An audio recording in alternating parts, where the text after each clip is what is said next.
Sorry, router table shop video continued.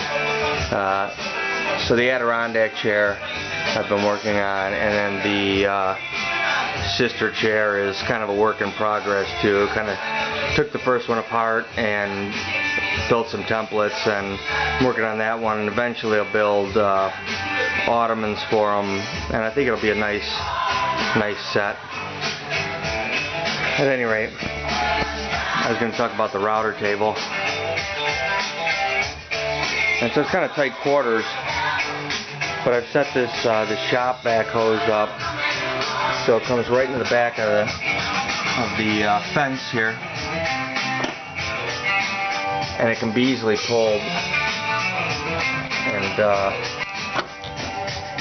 set up back at the table saw.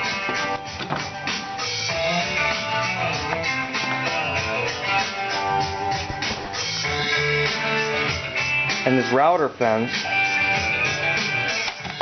and table is just really, I mean, I looked at a couple of Google images and then set this up, watched 1 or 2 videos, and really there's people doing a lot of cool stuff out there, but I really didn't have the time or resources to put together anything so sophisticated.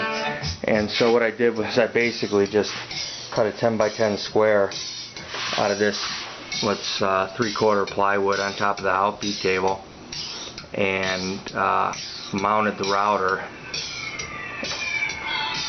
to this 10 by 10 plate.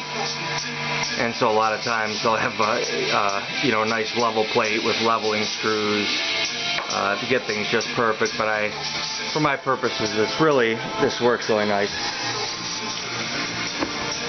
And so the router can be easily pulled out of there.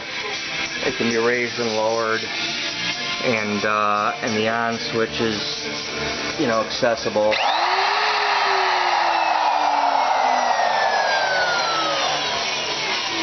And I really just kind of eyed the dimensions on this fence, and what I do if I have to, once in a while I have to shift the fence, and so I've got a couple screws right into the table.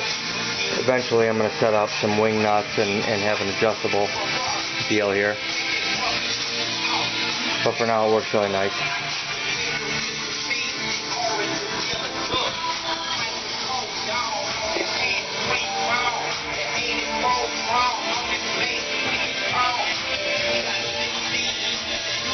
So I'll try and set up maybe I'll try and cut a piece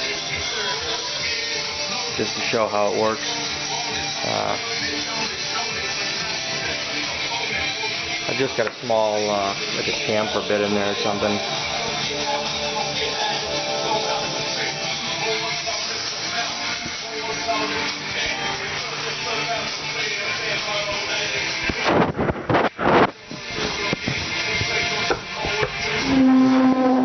It's a very sophisticated process.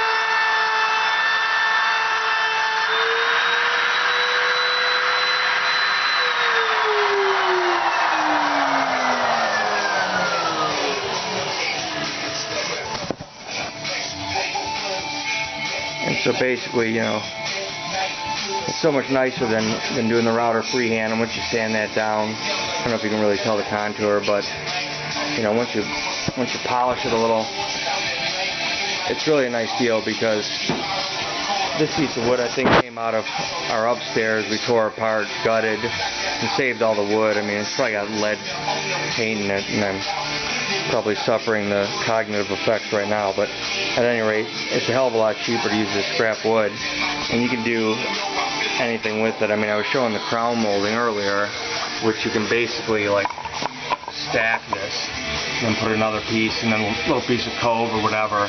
It's a hell of a lot cheaper, or you can turn it upside down and run a base mold. Pretty basic stuff, but I don't know, hopefully some people find this useful. at any rate, this is the router table with space constraints, and you know, frankly, I think even if I had a big shop, I think I'd have to have a really big shop to justify having an independent table, because this has worked so nicely. You can still run a pretty big board through on the outfeed table without even taking the router fence off. And I guess one last thing I'll show is this crosscut sled I just built, which frankly I don't know how I did without. I mean, I basically replaced the miter for any straight cuts. It's really useful. I saw it on Wood Whisperer, which I don't know if he has a YouTube channel, but he's got a nice website. And this crosscut sled, you can, it's a hell of a lot safer to make cuts on longer boards.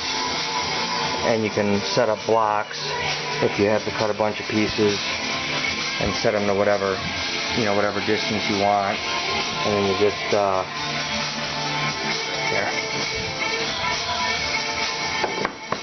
you know, you just run them through. Say you want a 2.5 inch piece.